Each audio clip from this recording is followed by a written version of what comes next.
Begin transmission. Hello, everybody. It is Starrapter, joined as always by Milton and Ben for Outer Rim transmission number 54. On this week's show, we're getting into the rumor that we might be getting Star Wars Vision Season 2 and a lot sooner than you might expect. Plus, we're opening the discussion to some of our favorite Star Wars planets, all on this week's show. I'm going to throw it over to Milton because we haven't seen you or talked to you in about 2 weeks' time. So, how's it going, man? I'm good, man. I'm glad to be back on the podcast. You know, life gets in the way, which is the reason why I'm not here sometimes. However, it is what it is. I'm glad to be back. Let's talk some Star Wars and have a good night. Oh yeah, oh yeah. And Ben, how's it going with you, man? Yeah, I'm doing good as well. Just had a pretty chill week. Nothing too crazy. I got into a little bit of Lego Attack of the Clones this week, and that's been fun. And then yeah, just been a pretty chill week really for the most part. Getting ready for Easter weekend and just kind of yeah, taking it easy, working out as always, of course, and yeah, just having a pretty nice week. Yeah, we're definitely give an update on me and Ben's playthrough of Lego Star Wars in a few minutes here. But we're gonna open it up to the floor for our week in Star Wars. And as I mentioned last week, I was going to Philadelphia Comic Con. It's formerly called Fan Expo Philadelphia. And I went on that Saturday. I met up with one of our loyal listeners and fellow podcaster, Chris Forsyth, and we had a great time. I brought my Mandalorian helmet. You can see some pictures of me on Facebook, on Twitter. So that was a lot of fun. That was the first time I actually put the Mandalorian helmet on and walked around. It was a lot of fun. Walked through Philly, and people were like, "Hey, Mando!" Like people were literally yelling out of the balconies on their houses, through the streets, "Hey, it's Mando and Grogu!" It was a lot of fun. It was a lot of fun. I got in there about 2 o'clock, and I went right to the panel of Ming-Na Wen, Fennec Shan. Speaking of Mandalorian, so that was a lot of fun. You could tell that actress, man, she's really into the conventions. She took the extra time even after the panel ended just to talk to the fans. So I love that sort of outreach. When people are actually giving of their time that they already spent, they're still there answering questions for the people that couldn't get it in on time. And she had a lot of fun things to say. People were asking her questions which of the characters that you presented acted as would you like to hang out with? And in my back of my head is yeah, she would not want to hang out with herself as Fennec Shan because she's just cold-blooded killer. I think she said Mulan, but anyway, so that was a lot of fun. I did see David Tennant, who has a Star Wars connection because he was the voice of Dr. Huang in the Clone Wars, the Youngling arc. So that was really cool. That guy, I love listening to that guy. He is an entertainer first and foremost because man, oh man, he could just talk for an hour and answer questions. His whole panel was just people coming up asking him questions, and he was just sitting there giving these great answers. So I really like that. At 3:30, there was a big Star Wars meetup in front of the 501st booth. So they had that back. That was a lot of fun seeing everybody there and seeing all these newer costumes. I really appreciated. I seen somebody kitted out themselves as that female Tusken Raider from Book of Boba Fett. And I was like, holy crap. These people get these costumes together so quickly after these things come out, and I'm sure I'm going to see many more really interesting ones next month at Celebration. But this was almost this whole thing felt like a precursor to Celebration 6 weeks from now because there was about 30 different people. I even seen a very, very deep cut, and this girl I was probably one of the very few people that actually knew the character from Star Wars this girl played as, but she was actually Guri from Shadows of the Empire, who is the droid companion type character that is the assassin of none other than Prince Zizor. So I had to go up to her. I was like, holy crap, I've never seen anybody use this costume before. This is awesome. And the fact that they actually had a swoop bike prop that we were able to sit on, it was pretty badass. I actually have my girlfriend sitting on it. I gave her my helmet because she already had a leather jacket. I was like, oh, this is perfect. So you're a biker gang person with a Mandalorian helmet already. So that was a lot of fun. We just walked around, didn't really buy anything. I like to just look at everything and appreciate it because I really, as you see, if you're watching on YouTube, I don't have a lot more room for pretty much anything else unless I just start taking things down and replacing it, which I might have to do eventually. But Right. all in all, I really enjoyed my time at Philly. It used to be called Wizard World. Now it's taken over by the organizer of Fan Expo. I think they did a great job. A lot of fun was to be had. So yeah, definitely. It will be there next year if you guys are looking for a convention in the tri-state area, East Coast. I would say give it a try. It was a lot of fun. Yeah, I this week for me, I actually something happened today. I went down to Maryland for like half of the day for some personal stuff, and I stopped at a store that's known to sell like vintage games and books and everything. And I happened to pick up the art of the Force Awakens because I didn't have that book yet. I have the art for the Rise of Skywalker, but I didn't have that one. So yeah, like that was my week in Star Wars because it's nice seeing those type of things. Even though I'm not a huge fan of the sequel trilogy, I love the concept art. I love the behind the scenes stuff in general. I mean, for people who've been listening to this podcast and watching this, they know I love documentaries and all that type of stuff when it comes to anything, but especially with Star Wars. But seeing the peek behind the curtain, it really gets me excited when it comes to Star Wars. And I love seeing how the different creators of Star Wars is able to put it in a book to talk about what the concepts were thought of, how they were looking to develop the movies at the time. So yeah, I cannot wait to dive into that book. Yeah, those books are the books that I actually don't seem to pick up. Not that I'm against them or anything, but I'm always like so quick to pick up like the visual dictionaries. Like I need to know every little side character and what their backstory is. I love that kind of stuff. Obviously, that's why I have the channel for the most part. But no, there's always so much to glean out of this. I think The Force Awakens has some really cool concept of what Ben Solo or Kylo Ren looked Yes. like. And it looks so cool. I remember in the lead up, the leaks and stuff to it, I was like, oh my gosh, this character looks Yeah. awesome. So and what's funny is like I decided to get that book just because I wanted to get the visual dictionaries. There were a couple down there. And actually when I walked into the place, there was a book for the High Republic that was there too. And I Oh. did think about you, Chris. I was like, oh wait, Chris will I think you probably would have had this book already. But I'm thinking, oh, Chris would definitely would have just sprinted right to that section. 'Cause that's all you. But Yeah. yeah, I think I'll go back on Monday, just because I want to see what else I need to get, whether it's for a visual dictionary or maybe another art book that's even there. But yeah, I want to at least start collecting those, getting the art books and also the visual dictionaries. I think I have The Last Jedi and Episode 1 for visual dictionaries.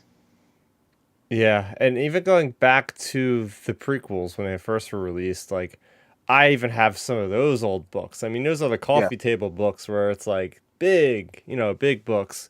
That again are I guess they're basic visual dictionaries, but it's really neat. I still have that book that I got for Christmas, which is like the Star Wars archives book, which is Hmm. similar in its scope, where it's like telling you behind the scenes stuff, which it's always interesting how a movie gets made is a miracle in itself. So to see all the drama and how things barely get through it was always a lot of fun. Right, right. Yeah, I've always enjoyed that stuff. So yeah, I'm excited to get into it sometime when I get a chance to sit down and read it. Yeah, real quick before I forget, going back, I was so close to picking this up, and I said, oh, at the convention, I seen there was a Blu-ray booth. They had all these Blu-rays, and they had the holiday special on Blu-ray. Oh, Nice. Gotta love it. I Classic. was like, how much is this? The guy's like $20. I was like, I'll be back later probably. And I just remembered that I completely forgot about it. that's too funny. But that's one of those finds that you only find at a convention because we know that they don't have those for sale anywhere officially. Yeah, that's great. I mean, you gotta love like the holiday special. Hey, we'll get to watch that in November when it comes around. Don't worry. I'm taking over the programming November 17th or whatever. But yeah, like that type of stuff's great. I mean, like you said, Milton, the books, like, and Chris, you referenced it as well. Like I have, like just a few months ago when we were up in the attic, I have the episode 1 visual book, like the big book that's like this big, or it's like big. I have that, like, and I have the one I think for Attack of the Clones. But yeah, those type of books, they're just a lot of fun, like you said, to sit down, read, like check them out, see the details, like that sort of stuff. Just to get a little bit of the behind the scenes, I guess. Another really good book like that for anybody interested is How Star Wars Conquered the Galaxy. It's basically Yes, I need to get that one. It's an excellent book. I have it. It's actually sitting right over there on the other side of my room. But it's an excellent book because it's not really necessarily our on-screen like Anakin like storylines or anything like that. It's all of basically everything that's not on screen. Like it's George Lucas like coming up with the movie. It's basically from the time George Lucas came up with the concept of Star Wars clear until the Disney sale, basically. Mm-hmm. And it's an excellent book. It's more like, I guess you would say, business savvy, because it's like it really shows the business acumen of George Lucas over the years. So that's like a book that I highly recommend for sure. And then like for me, for my week in Star Wars, I didn't have like too many crazy things going on. Like, I didn't go to any conventions or anything like that, or even find a new book like you, Milton. But like for me, I sent it to you guys in the chat. Like there's this YouTube channel called Concord Jedi, and this guy made a what if Vader survived Return of the Jedi it was a what if Vader survived Return of the Jedi whole like it's literally like an audio drama, Milton. Like, so I kid you not, the people he hired for the voice actors like sounds eerily similar to Mark Hamill, sounds eerily similar to Leia, or to Carrie, to Harrison, like to Mon Mothma. Like they all sound very similar, and it's insane. And like this guy, he splices it together by it's not like I said, it's more of an audio drama. It's not like visually, like, he just cuts pictures back and forth and stuff. But, he's reading the lines, or they're reading the lines. And it's such a good thing because it literally, like, you can imagine it so well. The way the guy sets it up, he adds in the different audio effects from Star Wars. Like, so you have the lightsabers, the blasters, etc. So, like, it's really cool. Not to, like, dive into the whole 25-minute thing, but, like, I'll do a short little synopsis of it. So it's great because you basically have Luke bring Vader back down from the Death Star fight, and he takes him down. And then, of course, Leia and the rebels are like, hey, we have to arrest him. Like, we're sorry, Luke, but like, we can't really let this killer out like this. Nope. And of course, Luke being the savior, the good guy, good-hearted he is, he's like, no, I don't want my father to have this happen to him. And they're like, sorry, we have to do it. But you can represent him to like basically plead his case to all the main people, like the main lead. So like Mon Mothma, Akbar, all them. Right. So you have Luke go up there in front of the whole leaders of the Rebel Alliance, and he's like, my father was corrupted by a dark man, blah blah blah blah blah. Like basically pitching like, hey, my father was weak and like fell to the sway of the Emperor. And, this is what happened. It's sure he has done a lot of things. And it's great because, like, they make Anakin in that sequence. Of course, Anakin's still in the Vader suit.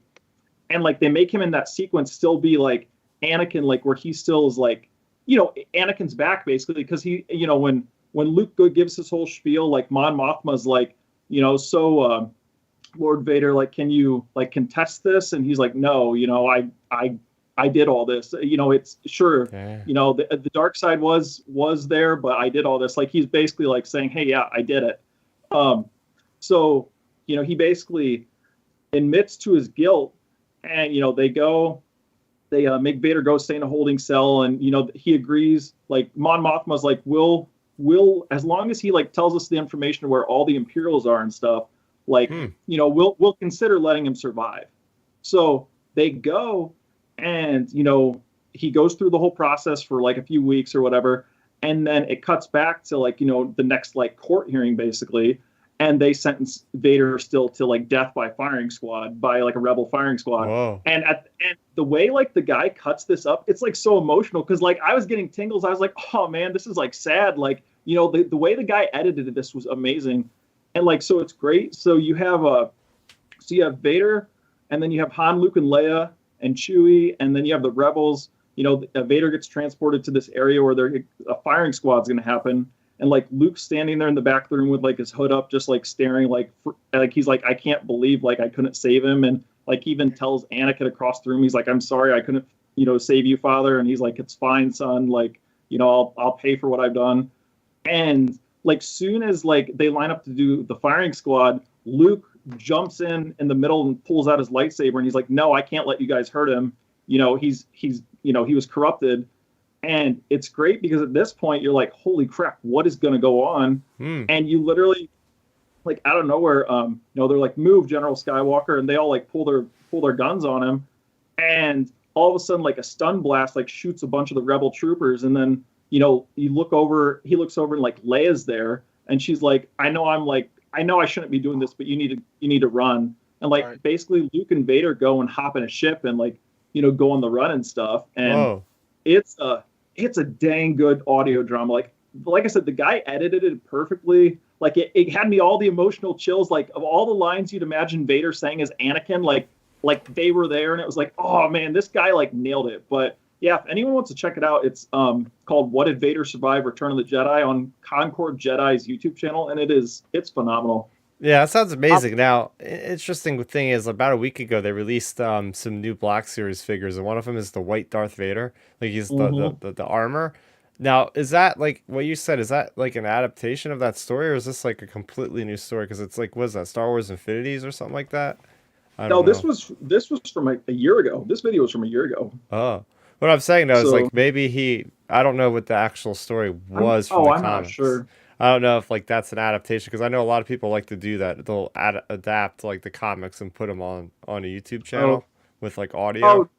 Oh no, it wasn't comics, because he took live shots from like the movies. Oh, okay. So like he did that, and then it's great because like like of course they still have to add like even a little bit of funny add a little bit of Star Wars comedy in there. So like when Han and Leia and Chewie are getting ready to go on the run, Lando's out there, and Lando's like, I know you guys you guys shouldn't be doing this. Like this is a big mistake. Blah blah blah, and like they're like, we trust Luke. We're gonna do this for him. And, Lando laughs. He's like, well, if you want to do this, you got to stun me. You got to make it look good. And Leia's like, I've always wanted to do this, and she stuns him. But they have like little things like that in there, and then Luke basically goes on the run with Vader to potentially try to like clear his name and eventually start like a new Jedi Order. And it's great because like you have a moment where Vader gets rid of like the main part of his helmet, like looking back on his past and all kinds of stuff. And it's phenomenal. Like it's a great audio drama. Like I can't recommend it enough. And that's okay. So this is exactly what I wanted to have happen at the end of the Rise of Skywalker. Like I really wanted Ben Solo to actually pay for his crimes and actually go on trial, get exiled, whatever his fate would be. Because we just never see that in Star Wars. Like, what happens if the bad guy has to live with what he's done? They always just die, and that was like a weak ending for that movie, in my opinion. But this story seems like they got that done pretty good and compelling. Well. It's phenomenal. I'll send it to you guys in the chat after we get done with the show. But it's a really good listen. Like I said, it's about 25 minutes long, and I was surprised because as we know, sometimes some of the fan edits and things are like, okay, this is not great, but the guy actually got like voice actors around to like do the voices and stuff and everything. And like I said, the Luke sounds good, the Leia sounds good, Han sounds pretty good. Overall, like it's a really good, like if I would have to rate it on a standalone audio drama, I would easily say it's like a 4.5 out of 5. Like it is really, really good.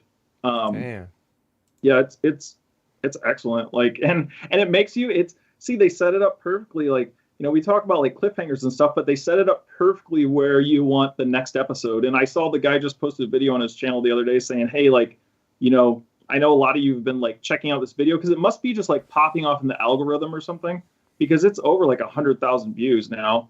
But he said they want to try to start working on a potentially like second episode, continuing on this like what if series Vader. But it's really good. Like surprisingly for just being a fan making it, like hats off to him. Yeah, what do you have to say about this one, Milton? I know you're a fan of watching a lot of these like Legends content and stuff on YouTube. Look, for what I was listening to, I'm invested. I mean, because actually I'm looking at it right now. Like I pulled up on the YouTube and I pulled up the video. It's here. It's like 24 minutes. So I'll probably want to watch that eventually. And just for the snippet of what you said, and that's just what a 2-minute synopsis you gave. Yeah.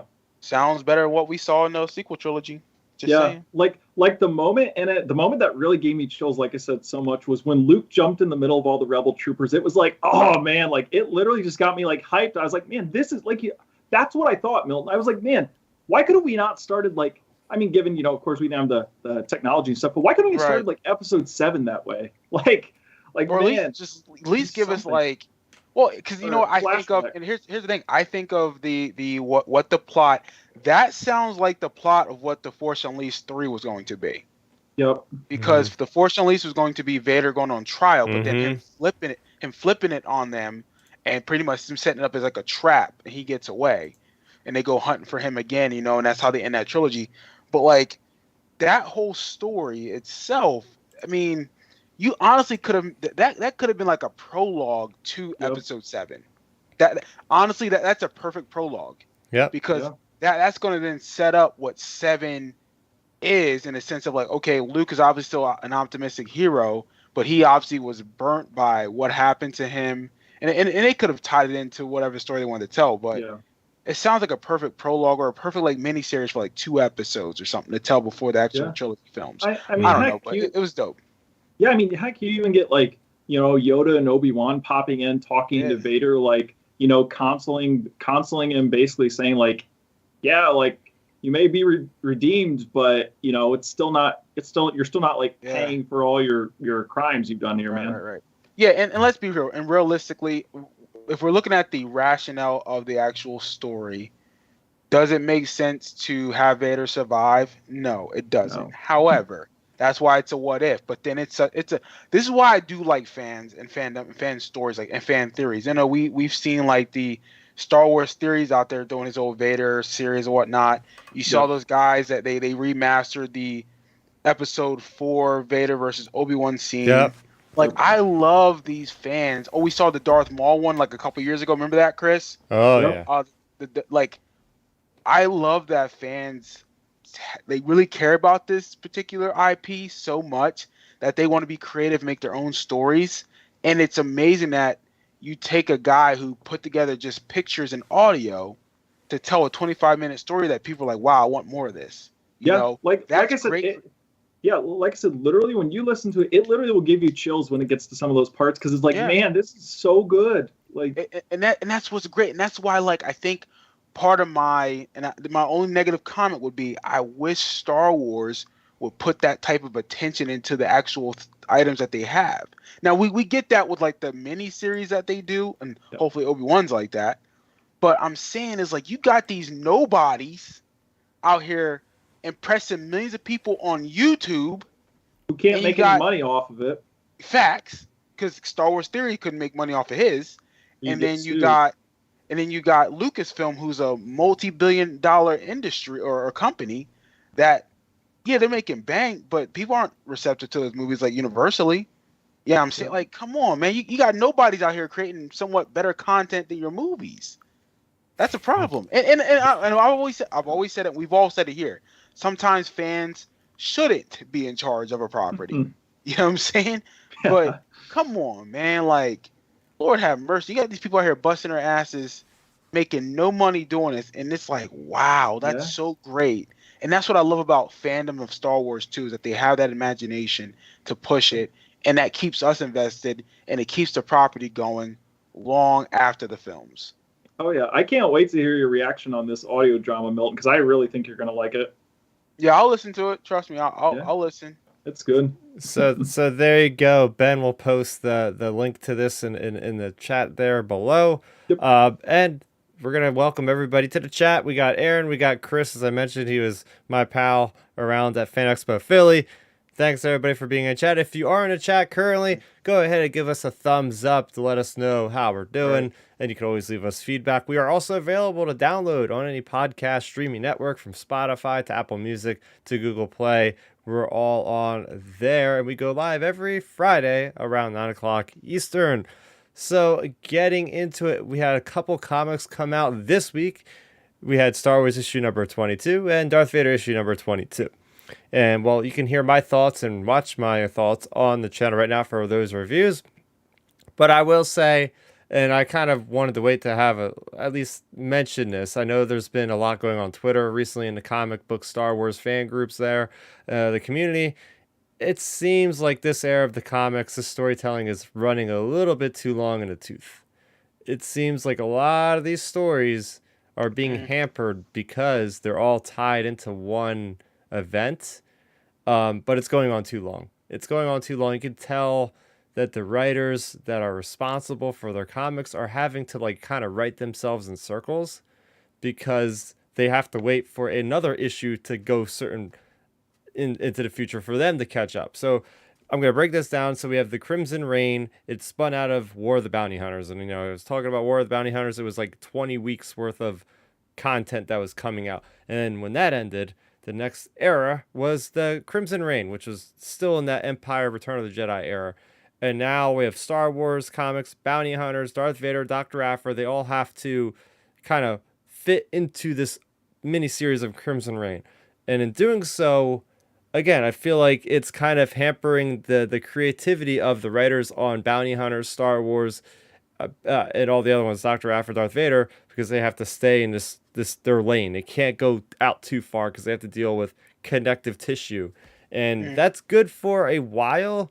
But when it's been like a year and we're still kind of like, what's going on with Darth Vader's story? Like, it seems like it's not really going that far forward. The Star Wars series is finally going somewhere, but it's just speaking to a lot of the fans are like, okay, like let's move into Return of the Jedi already. Like we've been here long enough, and that's kind of a bummer because Legends, man, Shadows of the Empire was my like favorite storyline, and they had so much going into it with Dash Rendar and Prince Zizor and the things on Coruscant and just like the things with the Emperor and Vader and Zizor. Like that whole power struggle was awesome, and I feel like War of the Bounty Hunters had a lot of potential, but it's just they're taking too long telling the story. Maybe in hindsight it'll be better when you're like reading just the trade paperbacks and you could read it in like one day, but like this whole like drawing things out, and the fact of the matter is that a lot of these comics are getting delayed.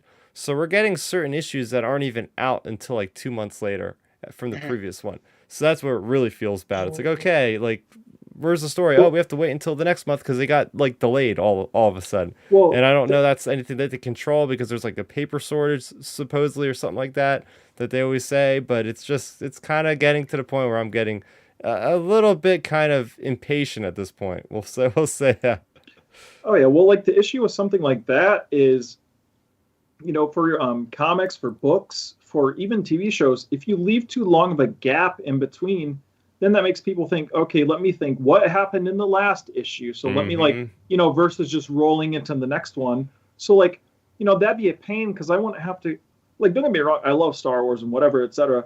But like, I wouldn't have to keep rereading it if if it's like the company's fault they're not releasing, the comics in time and stuff, because I don't want, like, I don't mind a couple months on TV shows and movies or whatever in between. But when it comes to like a comic, like specifically a comic, you want the next issue like ASAP. You don't want it to be 2 months in I agree.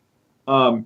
And I just think that is way too much of a lag time. Heck, you may get some people who potentially say, like, say if a comic comes out at the end of April and um, say they read it, and then say the next comic doesn't come out until, let's just say, July or August, they may even forget that comic exists, like the one that Hmm. came out in April. Like there's so many issues when you're delaying releases and stuff like that. It's just, I don't know. I feel like that's such a bad thing, like to be inconsistent. Well, that would be like us, for example.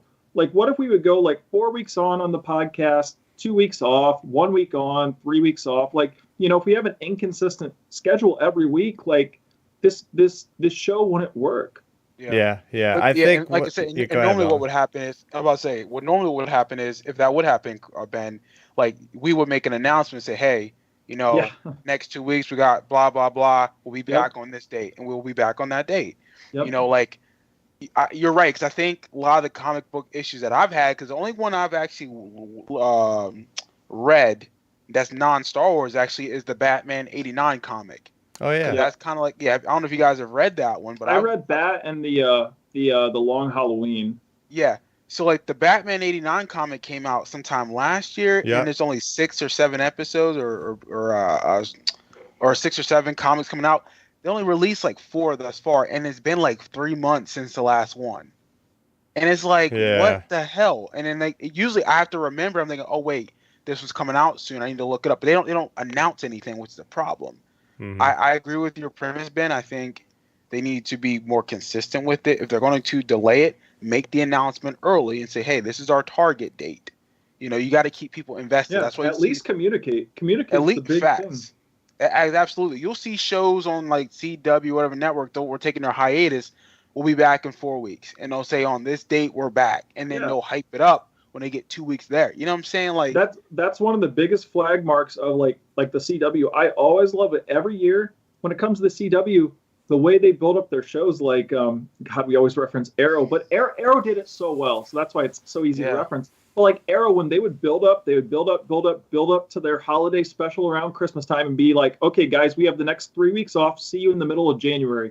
And then everyone was hyped, going into January. And it worked because they told us Yeah. what was coming. And And it was planned.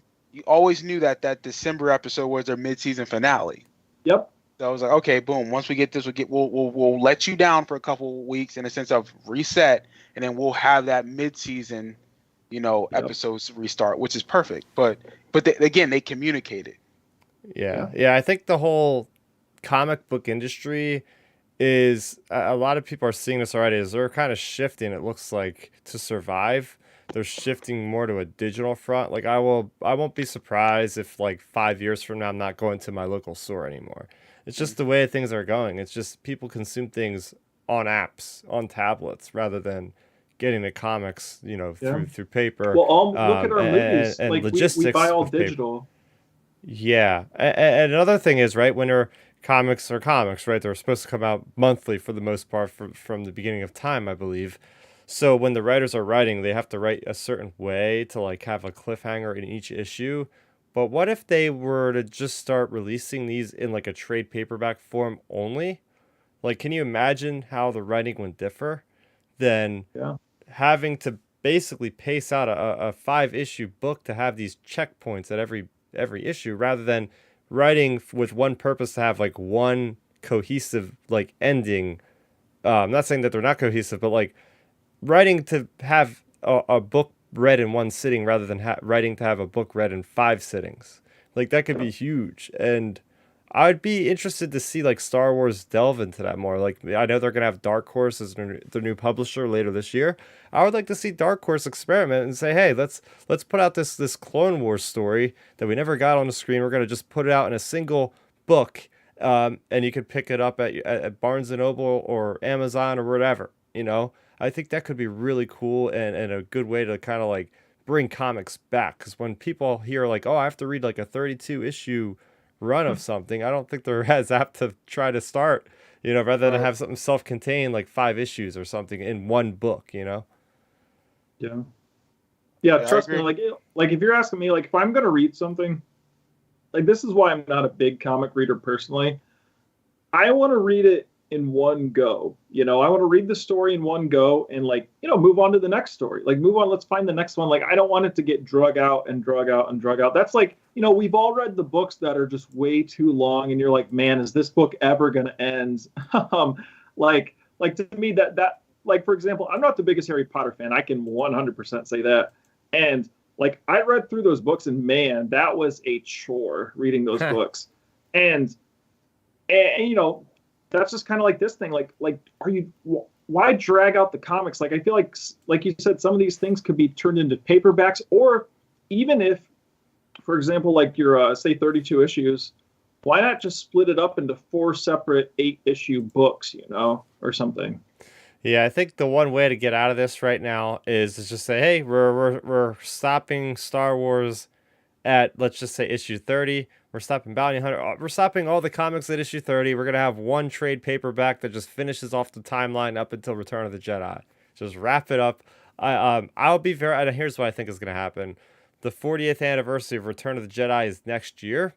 So I think if we'll probably get some kind of announcement, hopefully at Celebration, saying, hey, the 40th anniversary, 2023, we're going to start our Return of the Jedi post comic book runs.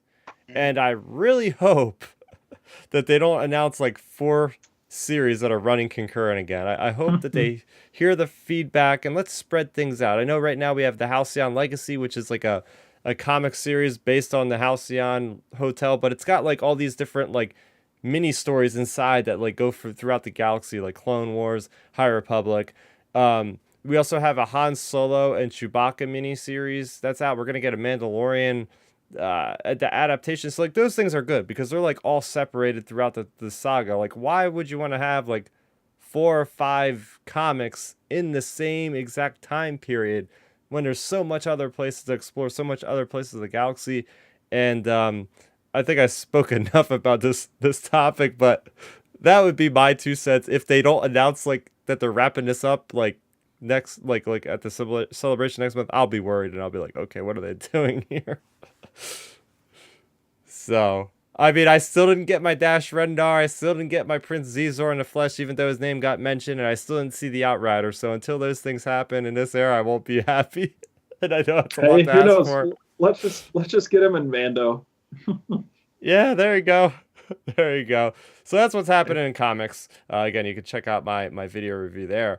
But I do want to give an update on me and Ben. We were talking at length about Lego Star Wars, the Skywalker Saga. Real quick, if you guys are watching on YouTube, you could actually see a playthrough of my Attack of the Clones here on YouTube. So there's a bonus for those of you podcast listeners.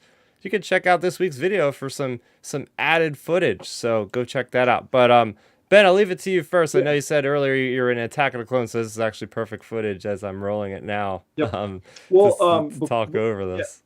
Oh, yeah. Before I hop into Attack of the Clones, I do want to give a quick shout out, actually, to Star Wars. Like, I give them a shout out and, good pat on the back. They must have hired a new social media manager or something. I don't know if you guys noticed it, but this week, it literally just started, like, this past Monday. They are, like, interacting with fans. Like, they're replying to fans on Twitter. Like, I was completely stunned on Monday when I, just was on the treadmill. I was scrolling through Twitter. I was like, what in the world? The Star Wars account is like joking around back and forth with fans on Twitter. I was like, finally, they must have hired a new social media manager.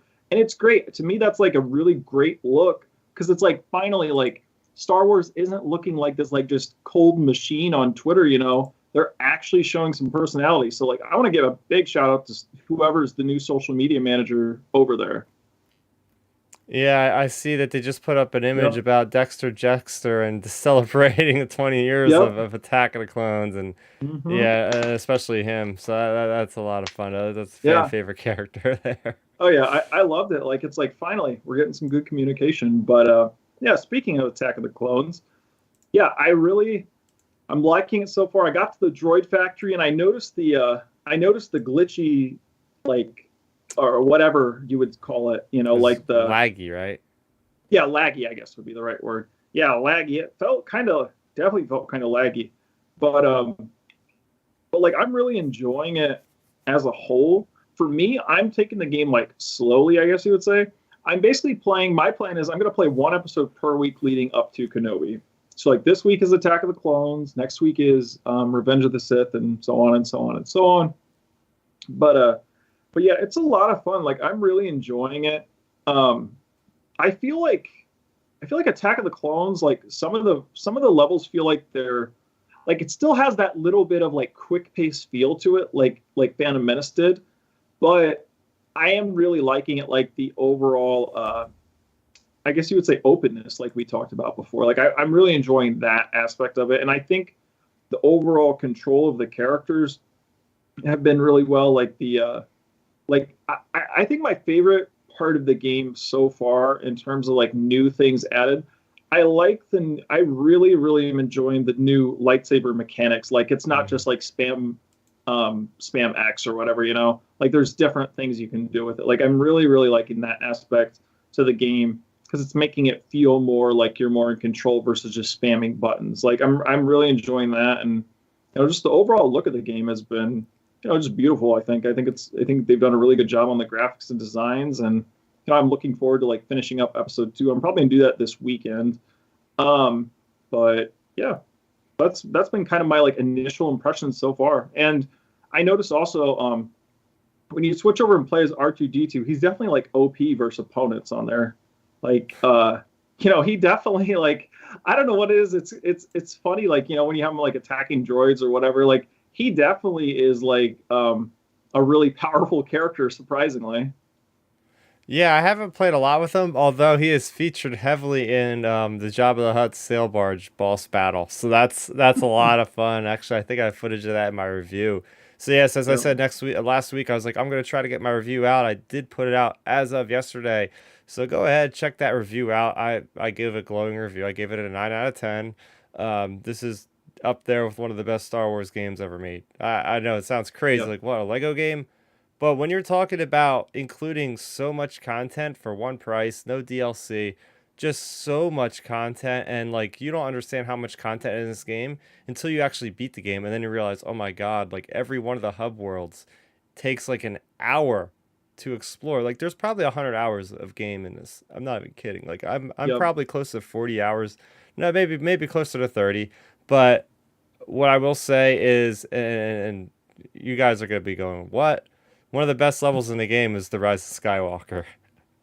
It's that Interesting. good, and I had a really strong feeling that movie would be one of the best levels in a game, because the movie itself is just full of action and it moves at a really brisk pace, and It's like a there's a video lot of game. cool gaming mechanics in that level, from like riding on those like Orsos or whatever those horses are on the side of the Star Destroyer, to fighting against the freaking Knights of Ren and the Supremacy Guards on Exegol, to the Pisana speeder chase when you're like on rails, like firing at the guys on the speeder. Like there's so much fun in that level.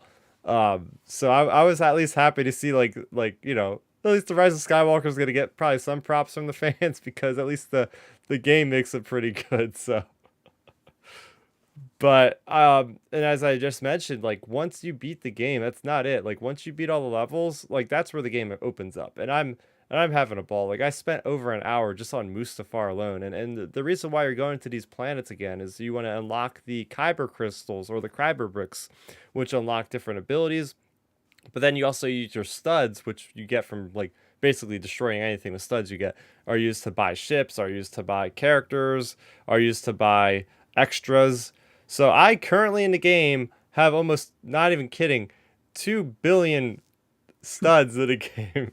I found a way to farm a certain aspect of the game to get a lot of these studs. So what you have to do is you have to go into the extras menu, and you actually can choose to use these like unit card things on these multipliers.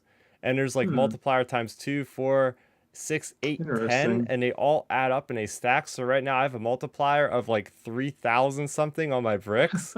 And I found the best one of the best farming spots is to go into a space battle, and like you fight in any solar system for long enough, and like maybe it takes 2 or 3 of those like little space battles, which take all of like 30 seconds, and it spawns in a capital ship. So I was just farming the space around Geonosis, and then they would keep summoning like a Lucra Hulk like droid control ship, and it's like you destroy the control ship, which again only takes like 2 minutes, and you get like so many bricks. So I just kept doing that over and over again for about 2 hours, and I ended up unlocking like all the multiplier upgrades, and now I have like almost 2 billion studs.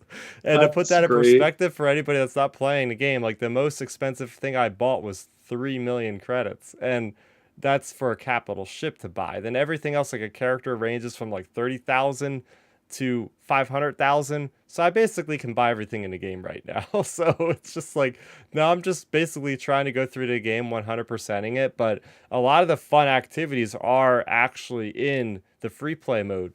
And for instance, there's like a mission I just did. I'm on Utapau just questing along that, and I had to feed the Varactals like these crystal things. So you have to like use the Force as a Jedi character to like move these things around and throw them up and get them. And then they basically, all these Ractals eat these crystals and throw up like a Kyber crystal that you have to use the Force to like put together, and that's how you get it.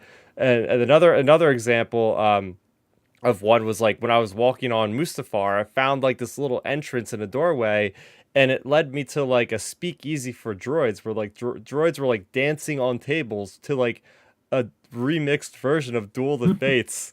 Like it was so That's weird, great.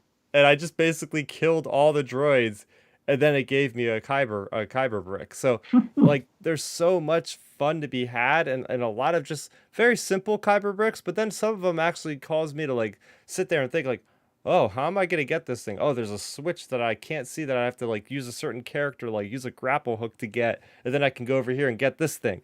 So a lot of the game is just a lot of fun like that. Another really cool thing about the free play mode is you can actually go back into certain missions and play as any character. So you can do some really funny things. Like I put a picture in the group chat about Anakin versus Anakin on, and I mean like young Anakin, pod racing Yeah. Anakin versus Darth Vader Anakin on Mustafar, and it was just freaking hilarious how you could do that stuff, you know? Oh yeah, that's great. Well, I was going to say, Chris, I meant to message you about this in the group chat earlier.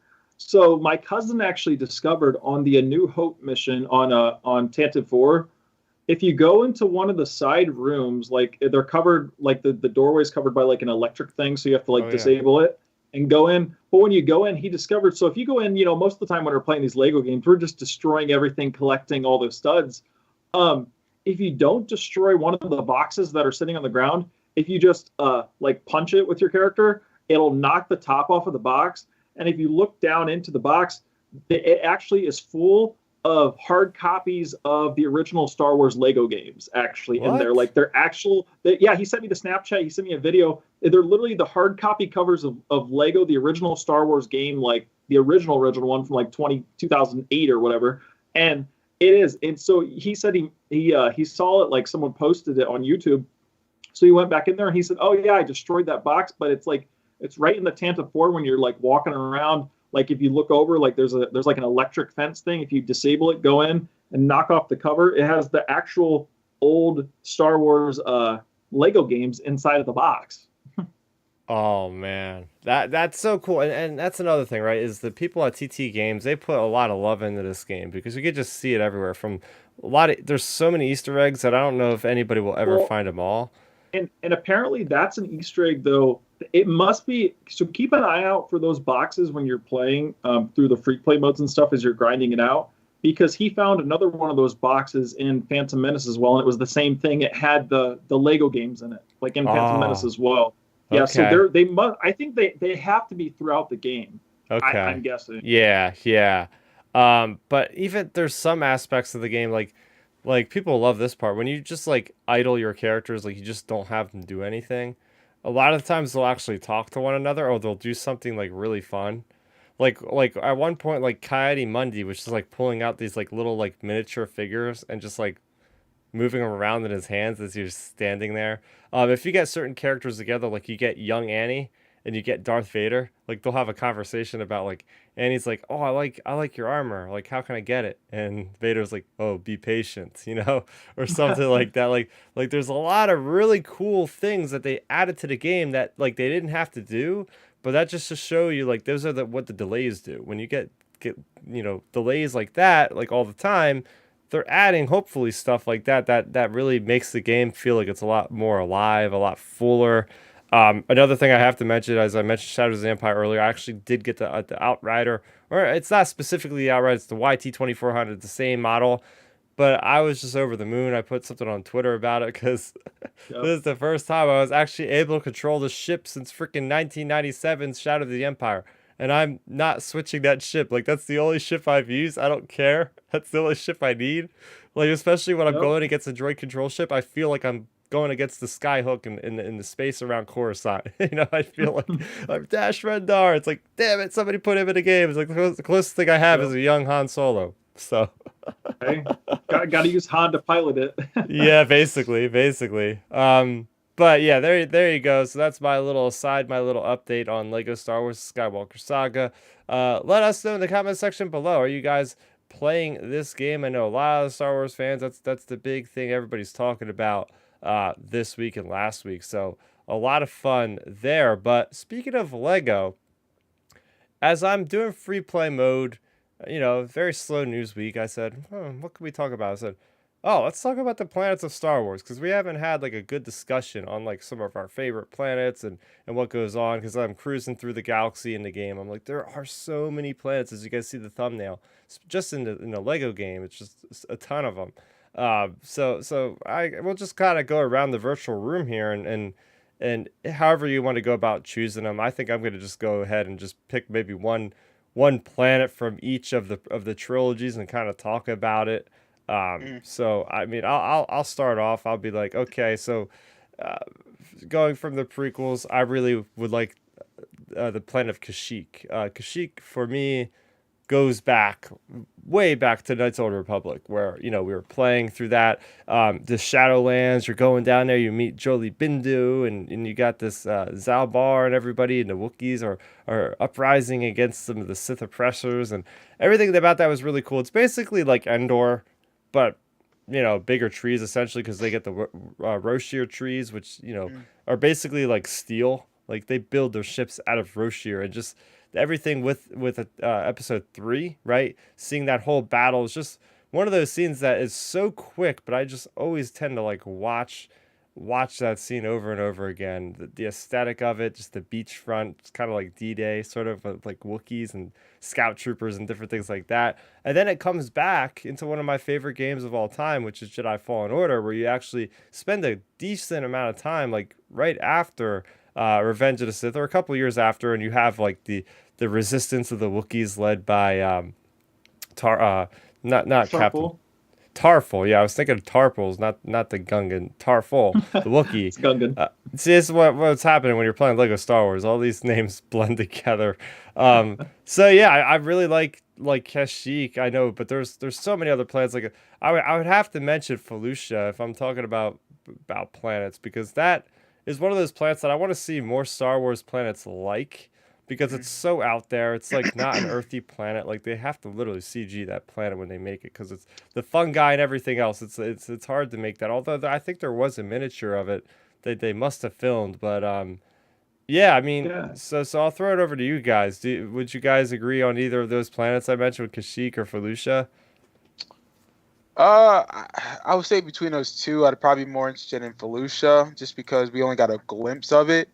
Now I know that planet's in the both planets are in the Force Unleashed video game, the first one. So we do get Yep. we Oh do get to yeah. spend time with them. But live action though, I think Felucia would be a good one to definitely explore, especially when it comes to prequels. Yeah. Oh yeah. I have to agree with you both. Like I think both planets are significant for me. God, the funny thing is, like with me, a lot of my planet experiences sure are like movies and books and stuff, but it goes back to those old Battlefront games, man. Like I like the Kashyyyk level on Battlefront is incredible because you're the clones having to defend Hmm. the oil refineries on Kashyyyk and everything. Yeah. That's like so much fun. Like that's a classic thing. And then when you're on Felucia, like that's a lot of fun because especially when you're playing it in first person too, like it adds more to the effect since it's all foggy. You literally have accolades like everywhere, like swarming. So like I don't know, it just really they both are really interesting planets to me. But if I had to Mm. pick one we would explore more, I'd probably have to say Felucia, just because we haven't seen it as much, and Right. the potential like seeing more accolades on screen, like potentially, I don't know, Oh. having like think about how wild this would be. Like, what if Mando, like I mean, we've seen Mando crash 100 times by now. What if Mando crashes his 101st time on Felucia, and him and Grogu are having to go through this foggy area, having accolades like chasing him down and stuff like that would add such like a horror vibe to the show. Like imagine, like I don't know, just seeing it in live action again, I think would be a blast. Oh yeah. I mean, so what about you, Bill? What are a planet or two that you would pick from the prequels? Mm. Good question. Well, I'll give this as an honorable mention. This isn't my actual one, but because we only saw it for like a second or two. My honorable mention of one of my favorite planets would be Cato Nimordia. We only got a glimpse of it in Revenge of the Sith. We need to see that planet more often because I know they mention it once and then in Revenge of the Sith, and we see it for like 5 seconds. Yeah. when Plo Koon gets killed. So we need to see that planet more. But one that I really like, oh my goodness, it's between, honest to God, it's between Naboo and Coruscant. Um, you know what, Naboo, because Coruscant, I mean, that planet is just, it's special, and that's not going anywhere anytime soon. Naboo, I wish we'd have got more of that, which we got a lot of it now. Now to think about it, but I wish that planet was featured. I think more like moving forward, just because I want to see what it looked like. I want to see how it tied into Leia's story. I know we got a little bit of that in the comics with like Palpatine's like Yeah. final Operation mission Cinder. yes, there we go. So I don't know. I've always loved Naboo. I've always liked that planet. I just enjoyed the way it looked. It felt very much it was a real planet. It felt real, like we could like it could be our planet. You know, I love the Roman architecture, Italian, planet, like the way it looked. And I think a lot of it was filmed. Well, the interior was filmed in a lot of Italian buildings. Mm-hmm. Like I know, like Lake Como was used a couple times. A couple of the temples or like I guess cathedrals were used as like fill-ins as the palace, which is dope. Like I love that. So that's why I think I like that planet because it felt very much we could live there. So Mm-hmm. yeah, that was probably my go-to. But honorable mention would be Cato Mordia. Like we need to see that planet. Well, we're gonna read a lot about, or at least I'll be reading a lot about it. You guys might be hearing a lot about it in the upcoming book, Star Wars Brotherhood by Mike Chen at the beginning of the month. That Obi-Wan and Anakin book, all about that business on Cato Moria that you referenced there, Milton. So, but we did see a lot of it, and arguably probably too much of it in the Force Unleashed 2, because that was like one of the 3 planets or 3 whatever areas you Yes, go in the game. I was like, yes. really? Like, we're gonna go back here? Like, I think at one point they actually recycled a level of some sort. Like, you start Well, I off there think and then you go back and it's like the same thing. And it's like, what the hell? I'm pretty sure like you save Ram Koda at one point. You go there to save him Yeah, initially. because you're like Yep. falling. It's pretty cool though, because you're like falling through the sky Yeah, and that's you're like dope. killing this big creature.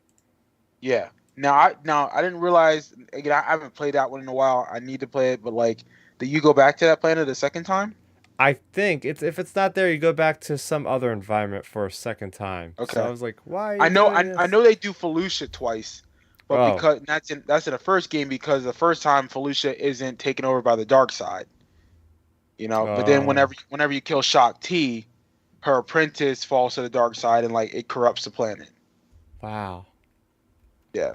Yeah, but talking about Naboo, like that's like the idealistic planet, right? It's like this thing, it's so tranquil. But what's cool about Naboo, which a lot of times in these planets we see like maybe one location, but we see a substantial amount of just the different ecosystems of Naboo, from Mhm. the city of Theed, inside the palace, on the streets, and then you go into like the more desolate or isolated areas. Like you get to see like what the swamps look like. You get to see the plains of Naboo. You get to see like the transit system where they land in Attack of the Clones, and especially you get to see Oda Gunga, which is a complete other civilization, and that planet has one of the deepest histories in Star Wars lore because they make references to like the Gungans and this conflict that they've had with the Naboo and all this stuff, and it's really the Gungans planet, but the Naboo came.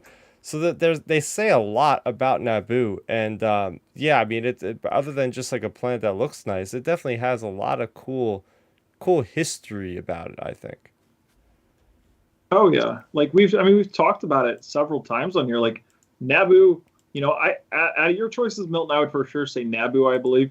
But like we've talked about it a million times on here. Like if we would want to retire or even just go live somewhere permanently in Star Wars, it would be Naboo. Like build a nice little house out in the I don't know in the beautiful scenery of Naboo and like live Yeah. like it's such a perfect planet. It seems um like I don't know, it just seems like an ideal place. Like it doesn't seem like obviously there would be crime or something on every planet, but it just doesn't seem like anything bad happens there. That's Like what I'm saying. Yeah. like you wouldn't be in trouble. Like the Gungans seem like if you'd run into them, they'd be fairly friendly. Like you're not going to get taken out or something. But like I don't know, it just seems like Naboo would be a really great place to live in terms of in the prequel era. Oh yeah, Ben, did you give us yours yet for the prequels? Yep, no, not yet. I would say, see, that's a tough one for me. Like Naboo's up there, um, but not to like just say Naboo again, just because we went over that. But like I would say like in mine, man, that's a tough one. Like I really, other than Naboo, I would have to say I really, man, that's a tough one because there's a lot of interesting planets. That's one good thing we can give like props to for George Lucas. Like he really made some interesting planets in the prequel era. I would have to say like as long as see like all the environments are so extreme. That's the funny part if you think about it. Um, I would have to say probably for me personally, I would probably say Geonosis because like it seems it's not like Tatooine. It's not as like potentially not as crime ridden because it's just like the Hmm. Geonosians. So if you like, I don't know, start a settlement out there, like as long as you're good with the Geonosians, like you should in theory be good. Like I feel like Geonosis is an interesting planet just because like I'm into like the outdoors and like hiking and stuff like that. So like I could see like going and exploring like some caves and mountainous terrain and like Geonosis like around like the wilderness areas of that planet. Like I feel like Geonosis would be a really good one.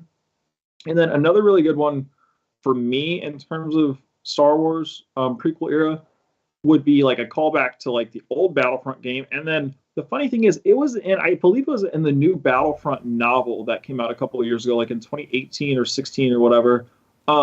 And one of the books under the Disney canon, it's only been referenced, I believe, one time up to this point. But Renvar, the old planet from Star Wars Oh Battlefront, and yeah, yeah. like yep, I've always really liked that planet a lot, just from old canon, and then like in the Battlefront games, it really it felt like an interest. It felt like Hoth almost, but like actually civilized. Like they had a city, like buildings, etc. Like it literally felt like it was like an actually a populated place. And then of course like that's callbacks because I believe that's where Anakin and what's her name fight bald chick, red lightsabers. Oh, Oh, Ventress. Ventress. Oh, Ventress. Yeah, I believe that's where Ventress and Anakin fight, if I'm not mistaken, in the Tartakovsky Clone Wars and one of their conflicts.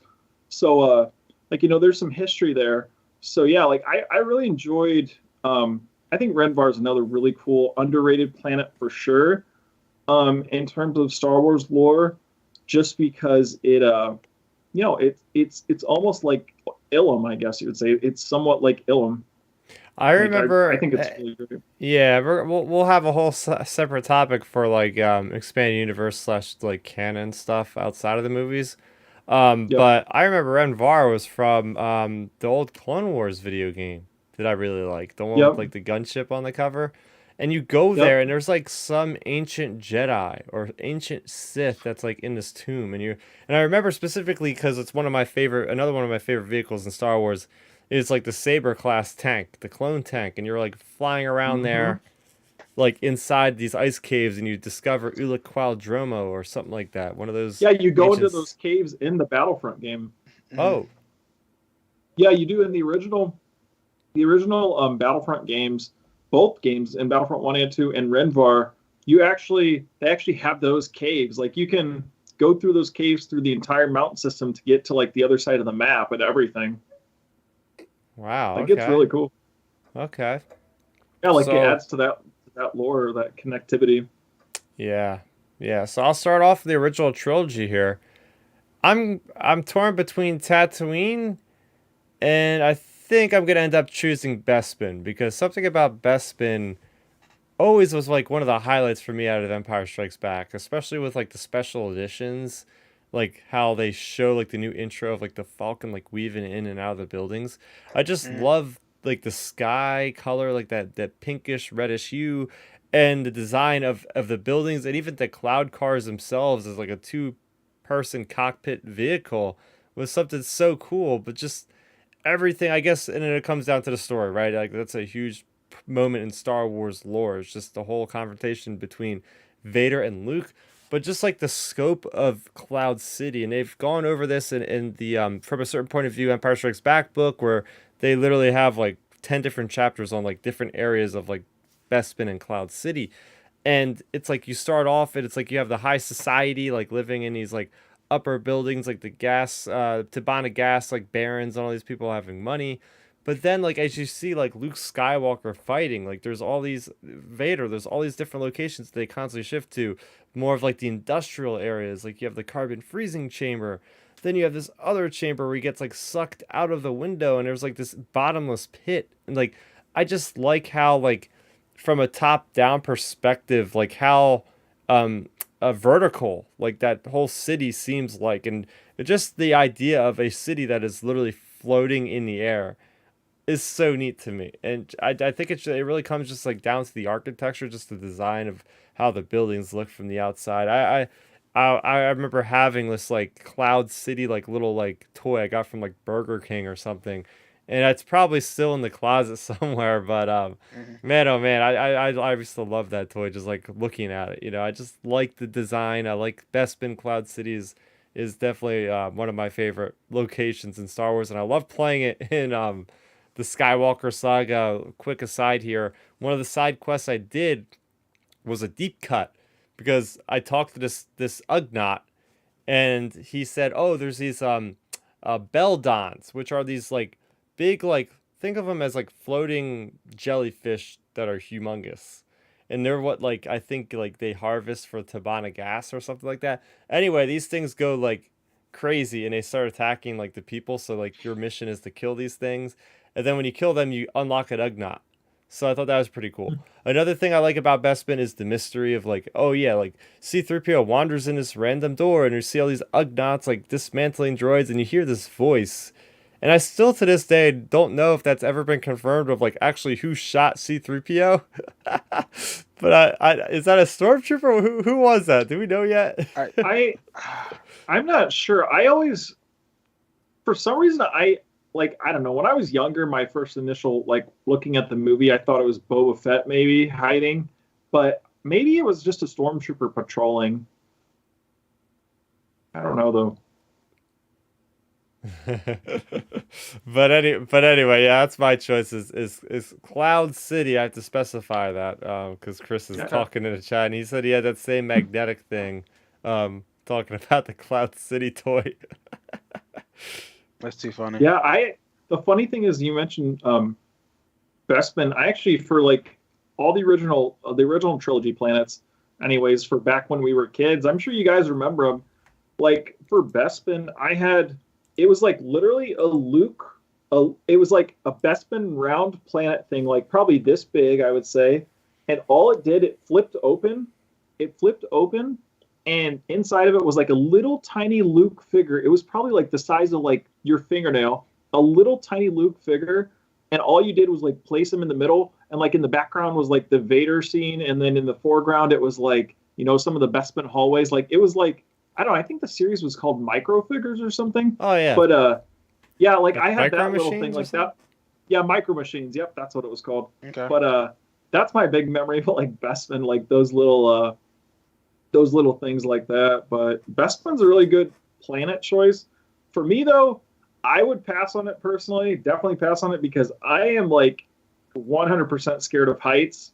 So like I don't know. I feel like I would be really uneasy, like walking around a planet, like knowing it's like, whoa, we're like floating here. Like, I don't know. I'm definitely not a height person. So I don't know. Me walking around, like, especially outdoors in Bespin, I would be like sitting on the ground, like walking platform to platform, going, okay, let's get to the next area here. All right. So Milton, what's up next? So I think for you? For me, for the original trilogy, I think because I've always, well, hell, anytime it snows, I think of Hoth. So I am a Hoth fan. Like I'm a huge Hoth just person. I love the Empire Strikes Back because of that first we were on that planet for an hour. I think the first hour of that film, not to think about it, maybe about 45 minutes. But it was nice to just see that different environment. You're thinking, oh my goodness, like that could be our world. That's what I loved about that planet, and just also seeing like how the rebellion was not that great at that time, and they were really struggling. So, to me, it's another character itself. That's why I like that particular planet. Mm-hmm. And I just love how that movie starts off, in that nature. So yeah, Hoth for me is that planet. Um, I think if that was actually a real planet, yeah, I'd like to go visit it. Not saying I would vacation there, but I at least want to like explore it. Yeah, Hoth's a really good choice. Like you said, for me, for any Star Wars fan, young, old, casual, hardcore fan, when you get a big blizzard outside, if you're Yep. even a 5% Star Wars fan, you look outside and go, man, it's like Hoth today. Yeah. I don't care who it is. I don't care who it is, how hardcore of a fan you are or casual, you think of Hoth. Like every single time we get a big blizzard and it's like a whiteout, I always get Snapchats from random relatives or friends going, looks like Hoth today, Star Wars guy. So like Hoth is just the genius of George Lucas when it comes like creating an iconic thing we're still talking about 40 years later. Like it literally, it just, like you said, it's a character really, Milton. Yeah. Now that, say that, like it's definitely a character, and it's one of the most iconic characters in Star Wars, actually. Oh yeah. Oh yeah. I mean, the thing I think about is the Wampas. Yeah. Wampas are those creatures that always freaked me out, but also intrigued me at the same time. Mhm. So, Yeah. No, what's funny about that? Like my best friends in life, they can't eat tater tots because of the wampa, or not the wampa, the tom tom getting sliced open. So ah, go back and look at that scene when they look like tater tots. And 100%. yes, and my boys cannot eat them at one point because of that. And I'm just like, dude, like it's an animal, like because they hunt in real life. So I'm sure they butchered animals when they hunted them. They're like, nah, dude, when we were kids, that bugged us out because it looked like tater tots. I'm like, Yeah. what the hell? And they couldn't No, eat them for like years. No, I 100% had that experience when I was younger, like probably fifth or sixth grade. I can attest to that. I can be on your friend's side. Like I love tater tots now, but back then I remember seeing, watching those movies like a million times Yeah. back then even. But then when they'd gone to school and the school lunches would be tater tots, and I'd take a bite into it and be like, nah, I'm good. This tastes like tauntaun. Yeah, no, that's Yeah. literally what I was thinking. Like that is. I wasn't a big fan of tater tots at all, like in my middle school years, because of Empire Strikes Back. That's amazing. yeah. A quick aside here. Chris is putting in a chat and it brings back memories. So, during Star Wars Celebration Chicago back in 2019, there was a day it actually snowed in April, which I guess is not unheard of if you're up in Chicago, really. But Oh yeah. it was funny as hell because it was during the convention, obviously, and I was walking over this overpass in between the convention center and the hotel so I could kind of stay inside, not have to travel out in the snow. Well, anyway, I happened to like look down across the sky bridge just at the ground, and all of a sudden I see like snow troopers like marching through the snow. I'm like, this could not be more perfect. Like this was such So a cool amazing. thing to see.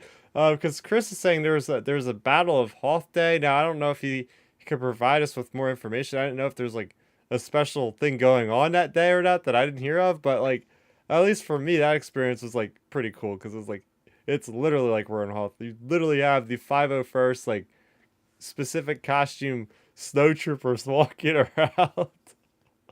That's too funny. That's incredible.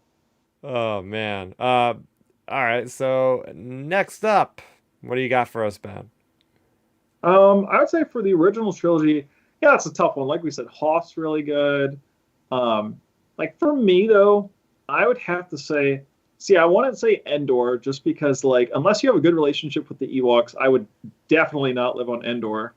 But for me, I would say a really good planet would probably like Tatooine's nice and all, but there is obviously like crime and all that sort of stuff.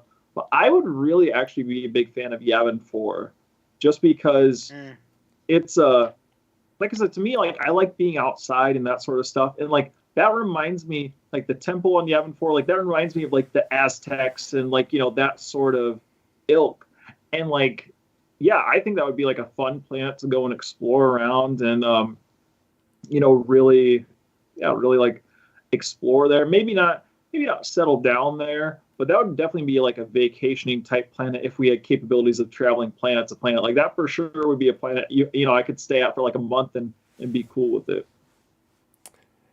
Yeah, I mean, you just have to deal with the oppressive heat and the humidity. Apparently, is terrible in Mhm. Yavin. Yeah, yeah, probably like the Amazon jungle or something. Yeah, Right, basically. right, right, right. You're not wrong. But yeah, I mean that's a pretty cool ecosystem. I've always been a fan of like rainforests and like the tropics from like watching countless hours of those like zoo documentaries. It's like a 4 or 5 year old, on loop over and over and over again. So Yep. I'd be like curious about like the different creatures and different things. Maybe go trekking through the jungle and be like, hey, there's that thing. And also you got to Right. remember like there's I don't know if it's considered this in canon or not, but a lot of those Masasi temples were like grounds for like Sith lords and stuff like that. So I could see Yep. like especially in like Dr. Afra or somebody like going into like one of these like pyramids and like trying to find out like Indiana Jones what's happening. So there could be a lot of adventure on Yavin, I would imagine. Oh yeah. Yeah, that's one of the big draws to it for me, honestly. Yeah, okay, so we're gonna get to the sequel trilogy. So I will say Takodana would be a pretty cool place to go. I mean, all the other planets have a lot of history, but are pretty brutal living, I guess you could say. From like lightning storm planets to deserts, just that would basically like dry your skin out and die of dehydration and everything else. Our planets are just too freaking cold. So I think like out Right. of this sheer fact of livability, if that's a word, I will go with Takodana. Plus, it's Maz Kanata who's basically running the place. So can you imagine just like being there and having all the people from across the galaxy like coming in, telling you stories of like everywhere. So I feel like as Right. like a hub, like it would be a very interesting place to be from that perspective. Yeah, that makes sense. I agree with that. That's probably, yeah. That's honestly, I really don't have many when it comes to the sequel trilogy, but Takodana, it very much reminds me of like an indoor-ish, but I'm Mm-hmm. sure there's a lot of differences to it. So yeah, I can see that being a place where you want to like go live or just escape. That's probably a good place to escape, and they kind Yeah. of give you that impression throughout that movie. So yeah. Mm-hmm. Mm-hmm. Oh yeah, Yeah, so that's mm-hmm. definitely a really good choice. Like you said, Chris, like if you live there, you get to see all the cast of characters, like people stopping in across the galaxy. Like, of course, you got to befriend Maz Kanata just because, like, then you'll be on everybody's good side. Yeah. But yeah, then you could like, yeah, that would be actually a very good place to live when it comes to the sequel trilogy. That's a good choice there, Chris. Yeah, so besides Takodana, is that kind of your choice too, Milton? No, I actually have another one. I just thought of it. I think Octu, the island planet. Oh, that's a good one. Yeah, it was going to be either be that one, or I guess I'll give my honorable mention because this is an old planet that was in the original trilogy, but Endor. But the version we got of the Star Destroyer being there broken up, just to see what the planet looks like now, post Return of the Jedi. What are the Wookiee or not Wookiees? Ewoks are doing that Ewoks. type of thing. Oh yeah, Because that you all that, technically yeah, was in the movie. They showed the Ewoks there. Yeah, yeah. Because all the I want to see how that planet was affected post Return of the Jedi, but that's an honorable mention. But Octu, because that was a surprise at the end of Force Awakens and seeing where Luke was at. Spoilers. Um, just seeing what that planet was. Wait, why did he choose that particular planet? And they said like maybe the first Jedi Temple might have been there at one point. yeah. So, but we didn't. I wish we would have explored more of that. So I think that's probably why I'm interested in that planet. Hmm. I like Oh yeah. the idea of Octu being like a bunch of islands. And then you Hmm. even have this indigenous race there that lives there. They're like a bunch of fishermen that throw Hmm. these cool parties. Apparently, in a deleted scene of The Last Jedi, there's like this Hmm. pretty cool party going on. So I could see it being a lot of fun, a nice place to get a lot of peace and quiet. Obviously, Yes. just the architecture is just very like just it's a lot of stone, so it's very like early civilization esque. But Right. yeah, I mean, this is a place you go to hide, as we see Luke doing. So it's a good place if you want some peace and quiet. And it's got a lot of history because it's got like the first Jedi temple. So if you're looking for knowledge, Mhm. that's where you go. For sure. Oh yeah, that actually was my choice, Milton. Oh, my I had bad. that. I had that. Yeah, no, I had that wrote down in my notes too for my my planet choices. Yeah, Octu, I think to me, it would be a great place to like set up a living settlement. Like you said, there's islands there. To me, I'm a big island person. Like I love islands. Like it just I don't know, they're so unique. And it brings back to me, it's like when you see islands, I don't know, it's like a feeling of like adventure and like exploration and that sort of thing. And like, you know, say what you want about The Last Jedi, but the cinematography of Octu is incredible, in my opinion, Oh, in that absolutely. movie. Gorgeous. And Gorgeous. and I love I don't know, I just like that is one place that's in my top, I would say probably top two, other than Naboo. Like that's probably number two on my list of places in general in Star Wars to live, because you got islands. Like as long as, this is the caveat too, is like you know, as long as we have transport to leave as well. Like we're not going to sink our X-wing like Luke did, but you know, as long as we have a transport to leave when we want, like Octu, I think would be the spot. You have peace and quiet. You don't have to worry about like, I don't know, criminals or thugs rolling in like you would maybe on Takodana or Tatooine or, you know, the underbelly of Coruscant. Like, you know, Octu, like it's just you and the potential like indigenous people. And if, you know, you befriend them, like, you know, you're set. Like it's going to be basically a peaceful, enjoyable time on this like nice planet with islands everywhere. Right. Heck yeah. So let's talk a little bit about some other locations from all the other media, from video games to Yep. books, legends, or canon. I'll start this one off. I'm gonna go to Nar Shaddaa. Nar Shaddaa is basically like Las Vegas in Star Wars. It's everything that Coruscant is, but more as far as like the seedier environments. You got your casinos, you got your red light districts, and all those kind of seedy places where you're gonna find some really interesting figures. But I feel like there's always going to be something to do, always something that stimulates you. And, you know, it's been in a couple of the comics, a lot of the games. Like I play, that's a location you can go to in Star Wars: The Old Republic, and I just love the aesthetic. It's just all neon lights everywhere. Like it's just your eyes just go on overload, like looking all around. Yeah, so, and, you know, it is owned by a lot of the Hutts. That's the one thing, is it's like located in the same space as Nal Hutta, so you got to worry about gangsters and different deals going down, which you don't want to be a part of if you're in the wrong place at the wrong time. But other than that, I think that's still one of the coolest Star Wars locations, and I'm still mad that we have not seen in live action or even in animation yet. Yeah. That's surprising. Yeah. Surprising. It really is. I don't get it, but hey, maybe we'll get it in like. No, I'm being serious. Like maybe we'll get it in a miniseries.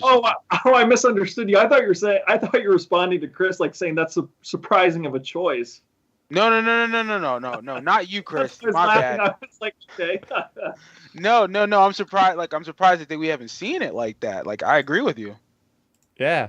Well, I thought Nar Shaddaa, I was 100% convinced that was what the thing was going to be in Mando season 2 in the trailer. Like the fighting. I was 100% convinced that was where we were going to be going to. But, you know, it didn't turn out to be the place. Yeah, like Nar Shaddaa. Go on. Oh, I was gonna say, even in the Kenobi trailer, like that new location, it's a different planet. It almost looks like it could be Nar Shaddaa because there's like the neon signs and stuff in the background where the Inquisitor is and all that. So Yep. it's like, damn it, why do you have to make a new planet? You could have just used Nar Shaddaa. Like, I don't know. I know. The new Kenobi planet, that actually has an interesting backstory too. Okay. Like that goes back to some old legend stuff actually. Cool. But yeah, like Nar Shaddaa, that's a good planet.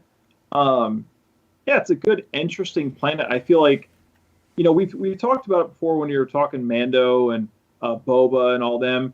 Like when it comes to these shows, like that would be a great planet because you could introduce so many alien species. Like to me, I love, like, you know, in Star Wars, I love the Force, like the ships, but I love the different aliens and species. And Nar Shaddaa would be a perfect planet to introduce to, like, give us tons of new species or species that we've only seen in comics and books and video games. Like, make it live action. Like, let us see a variety of species on Nar Shaddaa in live action.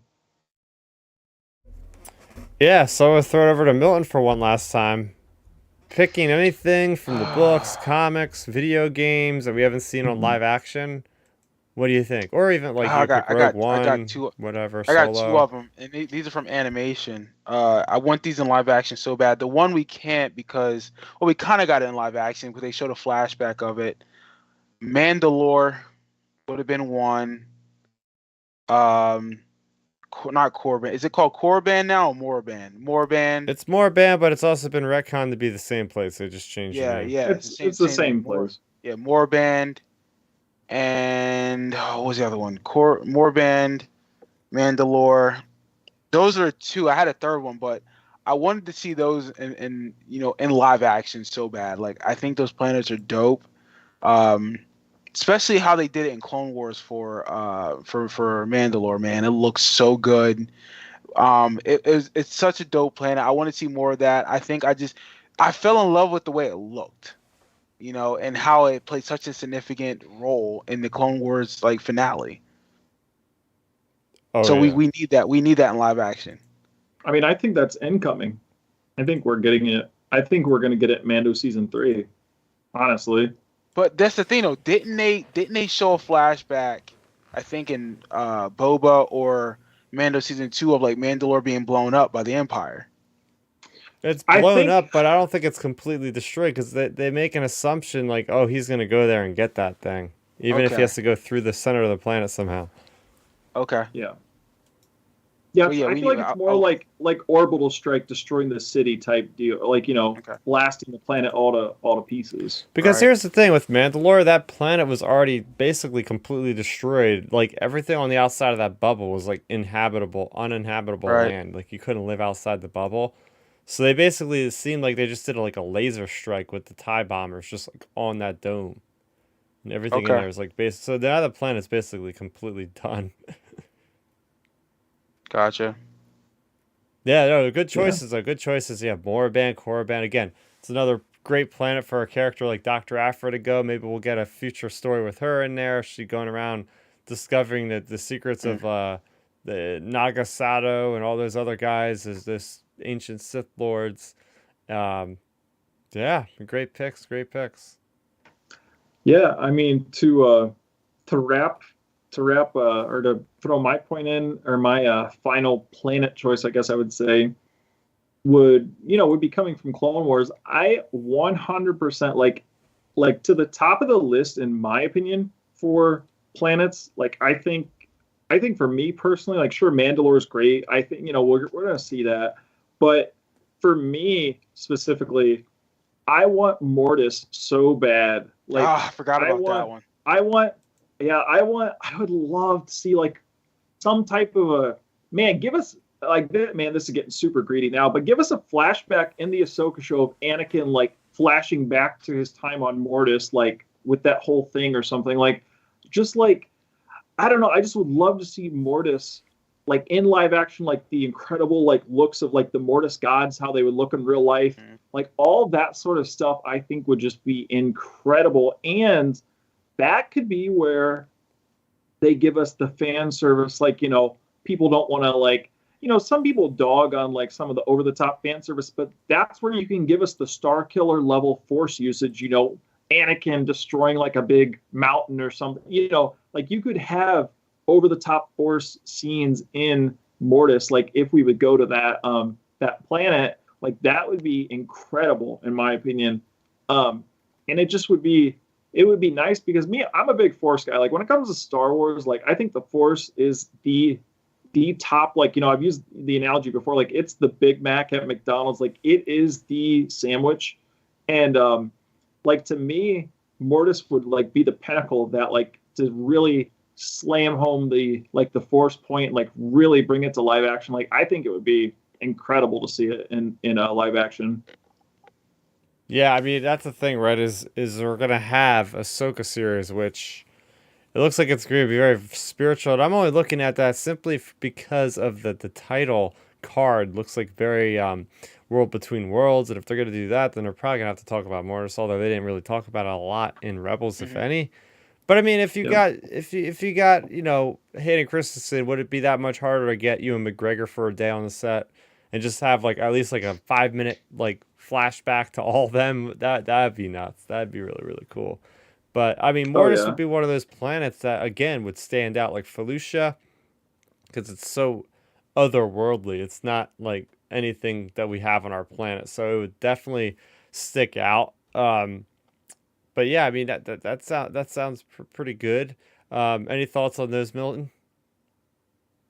No, I think that's a good choice. I think that'd be something I think we would love to all see, and I think it would be very beneficial. It'd be an appropriate planet to use for a great story to tell, just because we saw how they did it in Clone Wars for like that 3 to 4 arc. And here's the thing though, Sam Witwer was the voice of the Son, so you can bring him back to play the Son role. Because that whole arc, first of all, that can be a mini movie itself. Yep. If you want to just take that particular 4-episode series and turn it into a live action miniseries, that'd be fire. And now that would look good live action. Well, Milton, here's another thing. Maybe make a post episode 9 story where like old Mark Hamill Luke has to go with young Anakin Force Ghost to Mortis for something. Yeah. Like I don't know, just something live action. Like just go at it. Like I would love to see something in live action. Like to me, that's another thing. Say what you want like about the sequels, but like at least we got more of like, obviously Luke in the original trilogy was having to he was gaining his stripes. Like he had to work his way. He was finally a Jedi by the end. Like at least in the sequels, we got some of the spirituality of the Jedi from Luke, but I would love to see more of like old Luke talking Jedi stuff and like potentially, going to Mortis for something. Like, I don't know, just something along those lines in live action, I think would be great. Yeah. So now that we dropped all of our answers for what hasn't been really shown in live action, it's interesting to say those because those are all great choices that we gave out. And, not complaining too much, but it's just a certain order of things and how they've been released. But it's like, yeah, we've seen a lot of sand. We've seen a lot of Tatooine.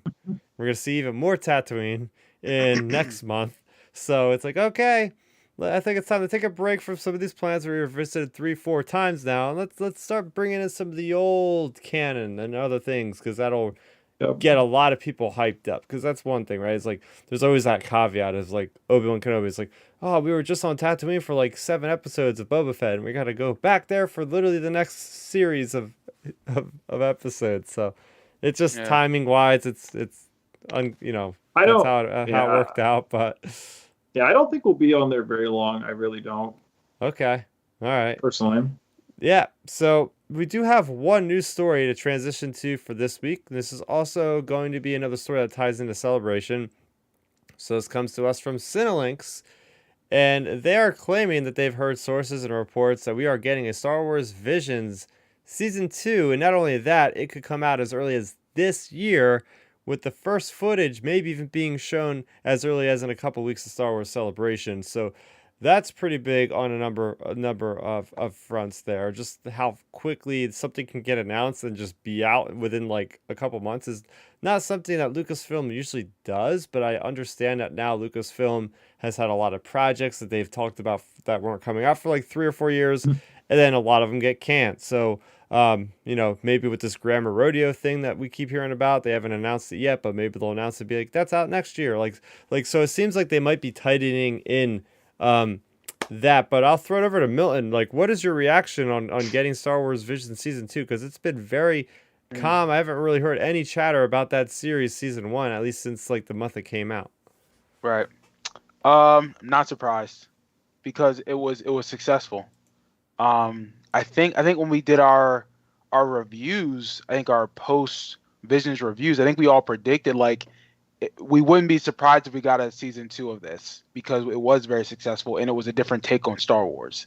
Mm-hmm. And a lot of culture was brought to Star Wars, and the even though I think there were some episodes I think Ben and I really liked, and Chris, you weren't really into the animation because that's not really your thing. The Dragon But you Ball Z episode. Yeah, you're Mhm. right, but you still appreciated it. You still understood, like, okay, the visual storytelling, the different aspects of storytelling. Hell, the first episode called the Duel, like that is an episode that to me still holds up. And they wrote a book about it.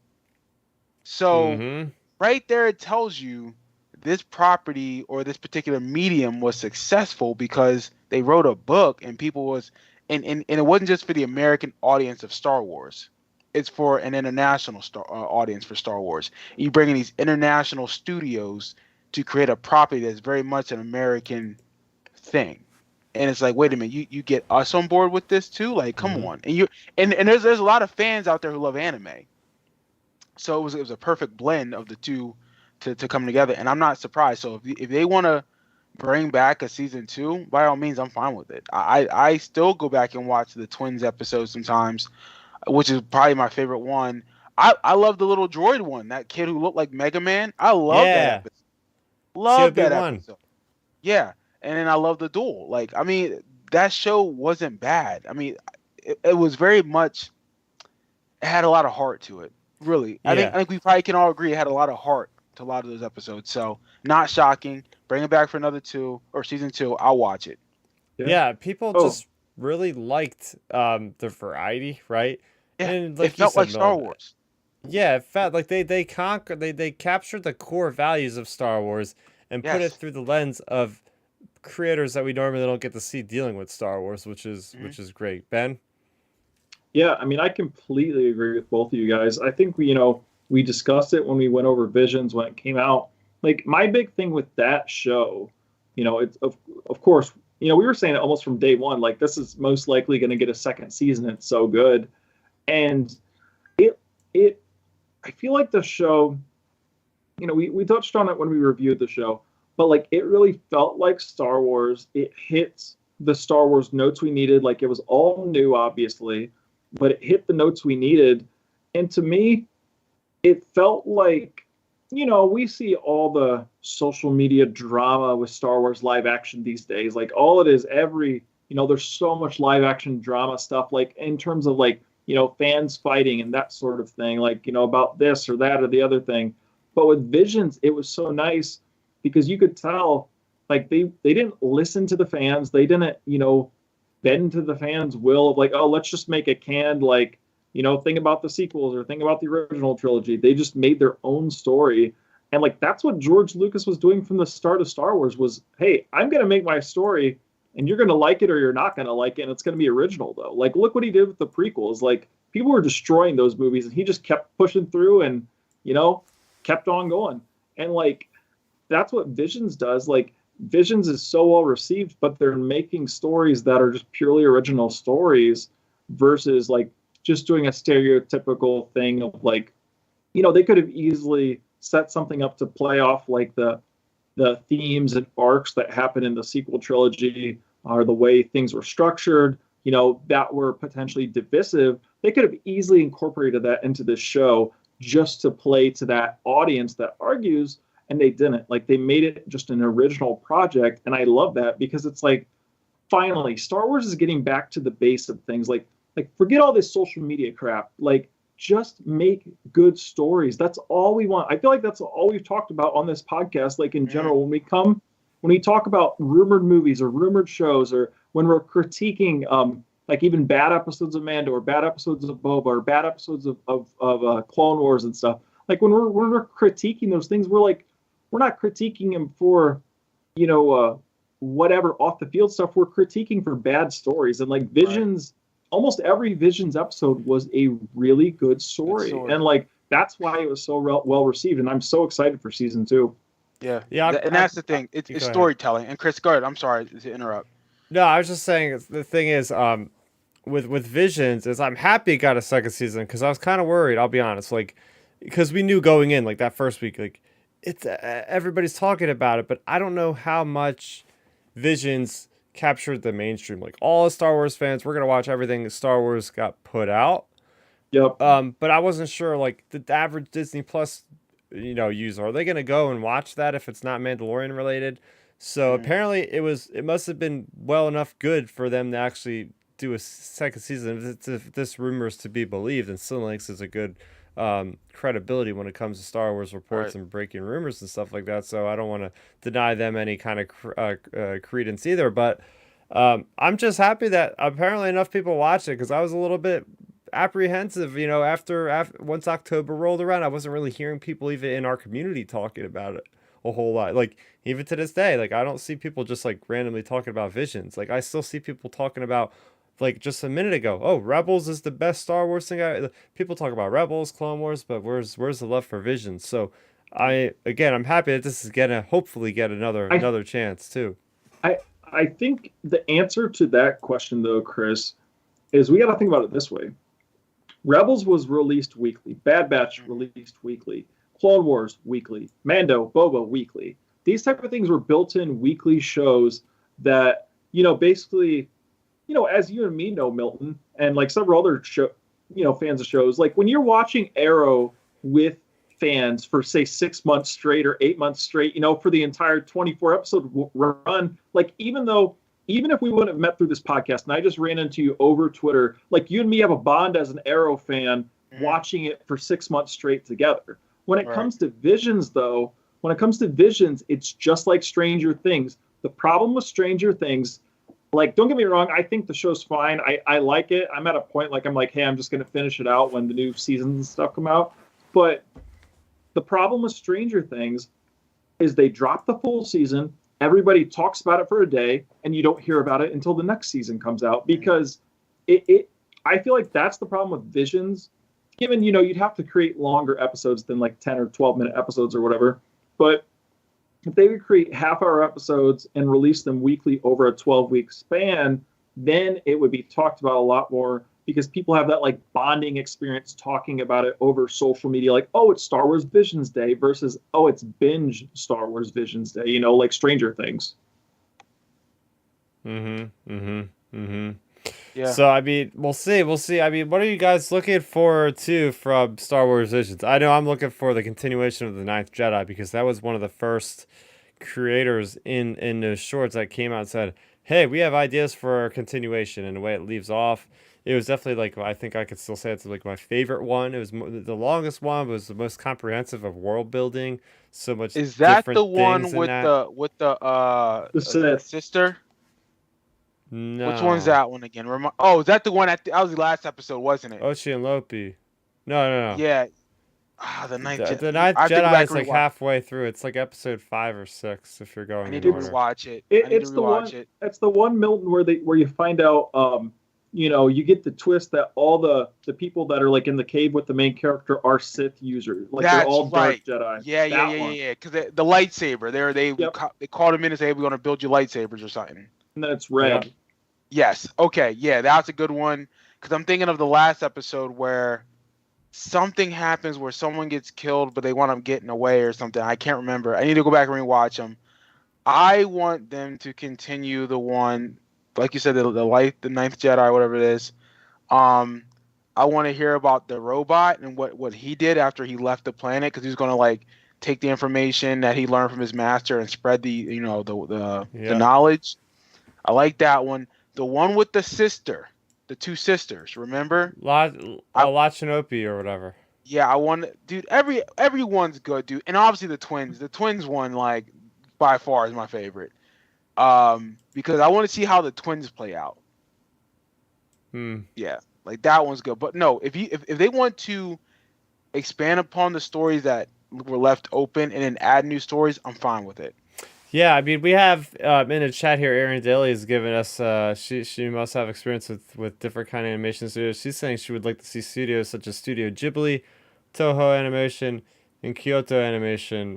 They all have really amazing animated films. So there you go. There's no acknowledgement. I would like to see some new blood and get to play around the Star Wars universe, because that can only breed new ideas and cool looks at the franchise that we haven't seen before. But well, time will tell. I mean, this celebration, man, more and more things are coming out earlier in the week. I don't know where this was coming from, or last week.